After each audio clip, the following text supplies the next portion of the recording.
What's up, everyone? I am Ernest Dove. This is the New York Mets Dove Report. Let's talk wrap up for the Mets Top Guns Player Development Camp. My understanding, it's wrapping up this week or this into this weekend. Guys will be finding their ways out of Port St. Lucie, which I'll be sad for a little bit until guys start returning again in a certain amount of few weeks to come. Want to break down some of the most key top prospects, pitching prospects to look out for, who did well, what I'm hearing, who's being raved about in this camp that has now just completed. I got the scoop, I got the intel, I got the info for you. Please continue to support me, watch the channel, subscribe to the New York Mets Dove Report. I got you covered year round. Let's talk pitching. Let's start with maybe we'll start with the relievers, give them a little love first. Some of the top relievers in this camp include Brett Banks, who is looking fantastic in this camp. You can expect a very high upper 90s velo to go with a very strong, hard new slider. He is looking great in this camp. There's a lot of raves going on within Mets organization about Brett Banks going forward. I'm excited to see him. Not really sure what level he'll break camp at. I would think, assume, project, possibly double A. That would be the slot for him. So keep an eye out in case he does break camp back in double A. See how fast he can reach all the way up. Another player who was, I think he was in the camp briefly, Ben Simon. Again, I've been saying his name now for a little while. He's going to be another guy in the 2026 minor league season. You need to keep an eye on Ben Simon. He should be an upper minors pen arm. Looks like the Mets, again, they're developing pen arms. Finally, hopefully. Some of the top names are going to be Brett Banks, Ben Simon. Then, of course, you have a guy like Dylan Ross, who was on the big boy side of this camp as a 40-man roster guy. He was kind of separated out from the other non-roster prospects, kind of doing his own thing. You all know about him. I've been talking about him. He's going to be an upper 90s arm. He's got that splitter. He could possibly break camp, to be honest. Not sure how that reflects the active roster, guys with options, without options, but a very strong camp from Dylan Ross. He may not leave, but let's see. Another arm of a guy I could see possibly breaking camp in double A, but wouldn't be shocked if he broke camp in Syracuse, Ryan Lambert. I am already hearing, folks, that he is touching 100. He's at the triple digit mark. He is going to be a fascinating guy to watch along with Dylan Ross.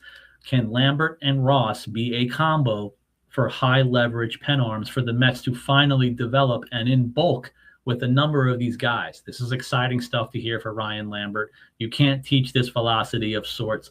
I'm excited to see what he does during the 2026 season. Maybe a guy you might have forgotten about. Nate Lavender is back, everybody. Went through all the things, Rule 5s, brought back. My understanding, Nate Lavender is back. He's healthy. He's strong, looking good in this camp. Looks like some of the highlights that I've seen, even through the end of this week, showing off his slider. So I want to see how that progresses, obviously, during camp into the regular season. But welcome back, Nate Lavender. Again, looks good, looks strong. By the way, another guy who looks good and looks strong, the return of the one, the only Calvin Ziegler. Yes, again, I've been reporting about this from the beginning of this camp. Calvin Ziegler is back. He is performing. He's pitching. He's not just throwing and working out. He's doing pen sessions. He looks good. Looking at some of the stuff I've been hearing, information-wise, specifically on Calvin Ziegler, it looks like he's going to be a bit of a slow progress. But again, this is very exciting just to see him back on a mound of sorts. This is a really cool time to see him being healthy, throwing. I'm excited to see him. Not sure what level, how many innings he's going to throw this year in total or per outing. I'm just excited to have him back. Welcome back, Calvin Ziegler. Start checking out for him in the box scores through camp into the regular season. Some of the other arms I just wanted to bring up. I believe one was in camp, one was in winter ball. But when you bring up top pen arms in the Mets organization, along with Banks, Simon, Ross, Lambert, Nate Lavender, two more arms to keep remembering: Saul Garcia and his lowered walk rate in winter ball. Keep an eye on that. He's probably another major league pen arm with the right pitch command.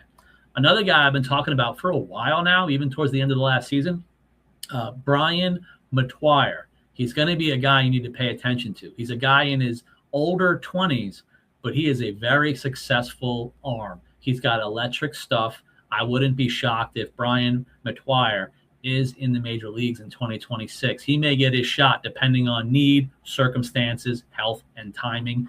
You better remember that name because he might get called up and you're not going to know who he is unless you saw this channel. For the starters, let's get to the top guys. Got to keep talking about the same four because I'm hearing amazing things. I'm hearing overall in this camp already, all four guys are touching mid to upper 90s. I'm talking Jonathan Santucci. Again, this is a guy who throws 95 plus already in camp. Going to assume, obviously, he's touching 95 plus during the season. Saw some really exciting stuff with his slider. Looks like a lot of these guys in camp, they're having a harder sweeper kind of slider. It's looking pretty good for some of these guys, including Jonathan Santucci. Another arm I've been talking about, I believe he's touched at least getting close to those mid-90s, probably talking 93, 94, Zach Thornton. Because, again, with his pitch command, a guy like this, if he's sitting 92 to 94, as I've said, he's a starting pitcher. He'll be in the major leagues even as soon as 2026, depending on need, circumstances, health, and timing. The one guy I've been raving about possibly the most in this entire camp, you could argue behind now the top two, not top three with Sproat gone, behind McLean, behind Tong, you could argue the top pitching prospect in the Mets organization is Jack Wenninger. I'm hearing incredible stuff about his fastball. My understanding, at least in camp, I'm hearing he's at least touching 97, 98 on the gun in camp. I'm also being told that there are projections for him during the regular season as a starting pitcher. He may touch top triple digits during the regular season as a starting pitcher. That is a lot to process. That's why I was reporting on Twitter, X, last night about this guy. Jack Wenninger might be a top 5 prospect in the Mets organization, and it's based off this particular information I'm hearing. Again, January, early, understandable. But again, he dominated. He basically had the highest K rate in AA behind Jonah Tong last season. So we're a guy who ate 130 innings, led the league in strikeouts once Jonah Tong was promoted to Syracuse. My understanding, Jack Wenninger will break camp in Syracuse, so I wouldn't project or predict that he'll have a shot of making the rotation out of camp in Queens. Again, health, timing. I think he'll probably be suited breaking camp in Syracuse, but he's probably not going to be there long, folks. Last arm I wanted to bring up, who, again, many have ranked above Jack Wenninger, Will Watson. My understanding, even in camp, Will Watson easily throwing mid-90s, really good hard slider. Again, there's a theme right now in camp between the sliders, fastballs looking really good. Will Watson's going to be the guy to watch. I've been talking about it probably all off season as well. Will Watson, you have to pay attention to the K rate, walk rate. That's going to determine his future. Will Watson and Jonathan Santucci, with the right walk rates, they're in the rotation one way or another. They're major league pitchers in a rotation with enough command. Obviously, I've talked about it for a while. Jonathan Santucci, how's the third pitch? How's the changeup? Let's see how it develops during the year. But again, this was a really good camp. Excited about all the arms, obviously, even after losing one. As I've stated, we are full. I'm excited to continue to follow these guys through the spring into the regular season, and you're going to know exactly where to find this information day in, day out, week after week, all through the minor league season. I'm going to have you covered. I'll see even in camp, February workouts. You know I want to sneak into the backfields. I always care more about the minor leaguers. I'll be there shooting some videos, clips. Let me see if I even get some short videos, interviews. I'm going to have you guys covered. I'll see you guys next time.